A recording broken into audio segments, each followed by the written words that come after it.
Hi, everyone, and happy February. Welcome to another week of the Decisions at Every Turn Healthy Decisions video series.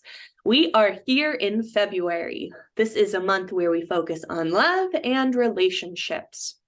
We celebrate Random Act of Kindness Day on February 17th, Valentine's Day on the 14th, and many of you Ashland students will be on school vacation in just a few days. I hope that during this time you are focused on taking care of yourself and practicing some self-love. Now let's jump into our conversation today about healthy teen dating relationships. So as we get older, some of us may meet another person that you may develop romantic feelings for. These feelings can be a mix of excitement and nervousness and can also stir up a lot of reflection about ourselves and how we relate to others. So our goal with these romantic relationships is that they are supportive, safe, and developmentally facilitating. Now, whoa, developmentally facilitating, what does that even mean? Well, to put it simply, we want these romantic relationships to encourage you or facilitate your development. Developmentally facilitating means you are seeing positive changes in your physical, social, and emotional growth, and how you are emerging into the best version of yourself that makes you proud of you. Healthy relationships can help us grow.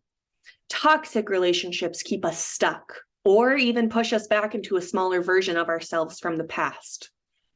Knowing how to build and maintain healthy romantic relationships can help you young people develop into well-functioning adults with healthy adult relationships. Healthy dating during these teenage years can be an important way to develop your social skills, learn about other people, and grow emotionally. These relationships also can play a role in supporting young people's ability to develop positive and supportive relationships in other areas of life, like school or work, and with romantic partners during adulthood. When you romantically like someone, or someone likes you back, your brain releases dopamine, or what we call our feel-good chemical. You can get this same chemical release from playing your favorite game or singing a song that you like. This infusion of dopamine to a teen brain is what causes that butterfly in your stomach feeling for some, and what causes you to get excited about this newfound love interest. These chemicals that are released in our brain are the same ones that can cause us to become addicted to things from people, video games, and even substances like alcohol or marijuana. Yes, you heard me right. You can become addicted to people just like you could alcohol or other substances. And this brings up the unfortunate and not so fun part of relationships that we need to pay more attention to as a community.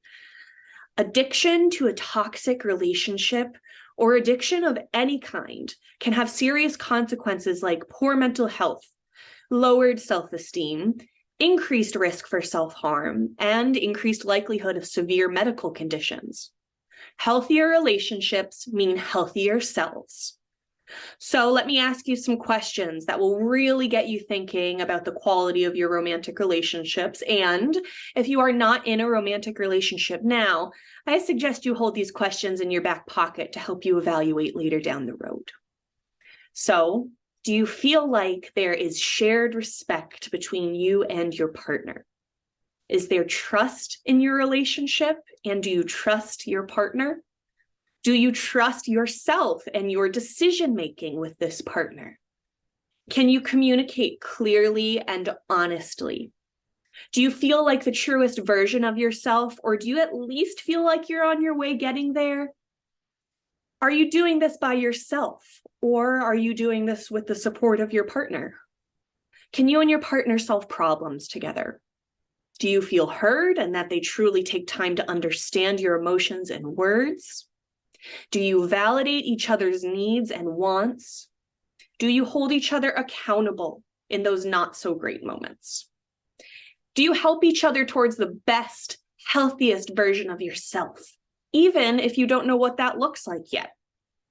So if any of these questions led you to pause and say, hey, maybe I didn't answer like I wish I could have, or maybe this made you reflect that perhaps your relationship is not in a healthy spot, then I think it's time to do some thinking. My biggest suggestion here is to make a change. Change can be any type of action that removes you from the stuck place you currently are. We hope these actions are healthy and support your growth as an individual, because ultimately in the end, while it can feel really good to care for other people, the most important in a relationship is you. If you ever feel unsafe, uncomfortable, controlled, or violated in any way, please know that you deserve better and that you are capable of removing yourself from that relationship. There are so many great in-person and print resources supporting teens in understanding the dynamics of their relationships. So never be afraid to speak up, speak out, and please ask for help. Thanks for joining us and have a great day.